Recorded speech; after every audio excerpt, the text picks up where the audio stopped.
Most women over 50 think they need to learn AI first before they can use it, but that's actually backwards. The easiest way to learn AI is by using it in real life, not studying it, not memorizing prompts, not trying to understand every technical detail, just trying small things with it every day. And once I realized that, something interesting happened. AI stopped feeling complicated and started feeling useful. So in this video, I want to show you how women over 50 can start learning AI simply by using it with a few small things you can try right away. Because the biggest misconception about AI right now is that you have to understand it before you can use it. Almost like there's a class we're supposed to take or a set of prompts we're supposed to memorize or some technical knowledge we need before we even begin. But that's not how most people actually learn new technology, especially us women over 50. If you're like me, your classroom days are long gone. Been there, done that. Give me my learn by doing experience over courses any day. So think about smartphones for a minute. Most of us didn't take a class before we started using one. We didn't read a manual from beginning to end. We picked up the phone and started trying things. We sent a message. We looked up directions. We checked the weather. Maybe we tried taking a photo or two. And if it involved grandkids or our pets, we may have even dabbled into videos. Little by little, we discovered what the phone could do. AI works in a very similar way. You don't need to master it before you begin. You learn it by using it. We learn by doing. And the more you use it, the more comfortable it becomes. That's why I like to think of AI as something you explore in small, everyday ways.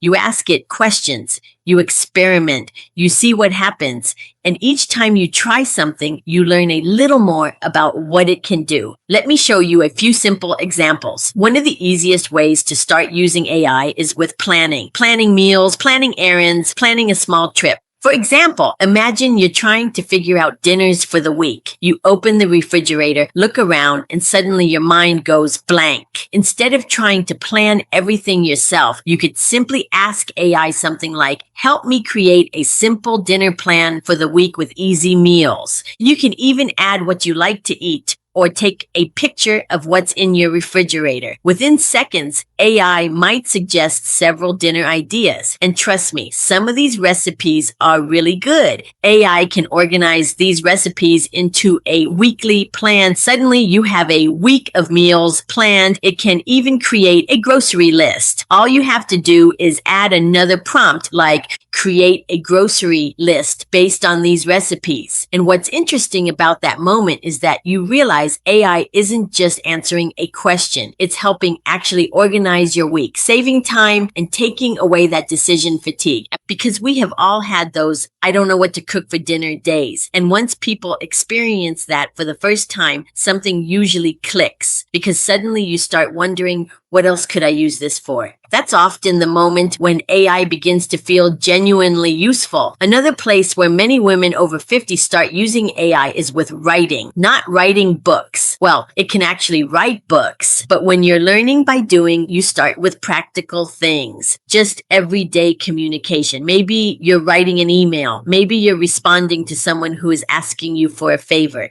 and you really don't want to do that favor. So you're trying to phrase your response carefully. You could open ChatGPT and type something like, can you help me rewrite this message so it sounds clear and friendly, but lets them know I can't help them at this time. So then you paste your message. AI might reorganize your words in a way that sounds smoother and easier to read. And again, you're not studying AI. You're simply using it as a thinking partner. It's helping you refine something you were already trying to say. Another really powerful way to use AI is when you're trying to understand information. This is actually an AI action I use all the time. There's so much information online today. Articles, news stories, travel rules, health information. Sometimes it can feel like a lot to process, but AI can help simplify things. You could paste an article and say, explain this in simple terms, or ask, can you summarize the most important points? Suddenly something that felt overwhelming becomes easier to understand. And this is another moment where people begin to see AI differently, because instead of thinking of AI as a complicated technology, they begin to think of it more like a helpful assistant, someone who can help explain things, organize ideas, or help you think something through. One more practical example is decision making. Sometimes we just want help organizing our thoughts when we're making a choice. Maybe you're comparing two travel options. Maybe you're deciding between products. Maybe you're thinking about a new idea. You can ask AI something like, help me compare these two options. Or what are the pros and cons of each choice? AI doesn't make the decision for you, but it can help lay out the information in a way that makes things easier to see. And often that's all we need, a clearer way to look at the situation. The more I've experimented with AI, the more I've realized something simple. AI isn't something you need to master first. It's something you get better at by using it. You learn by doing, by asking questions, by trying small experiments, by seeing how it responds. And every time you do that, you learn a little more. In fact, many women over 50 have a natural advantage when it comes to using AI because we're used to solving problems. We're used to asking thoughtful questions.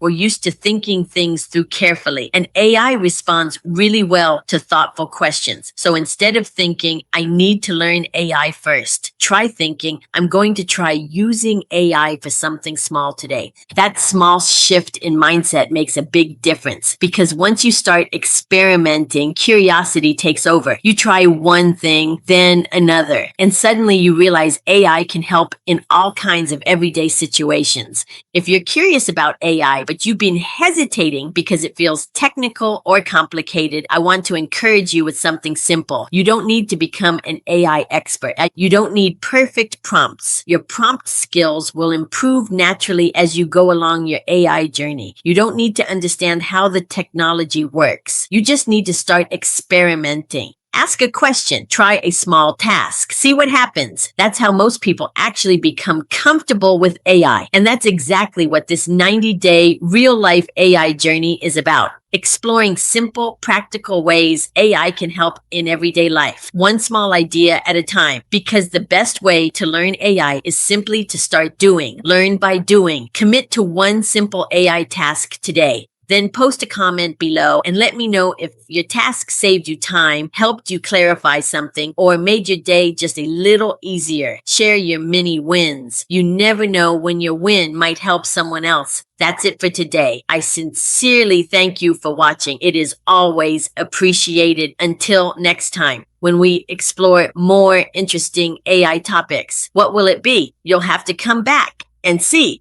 If you enjoyed this video, hit the like button and subscribe so you don't miss what's coming next. And with that, I'll see you in the next video.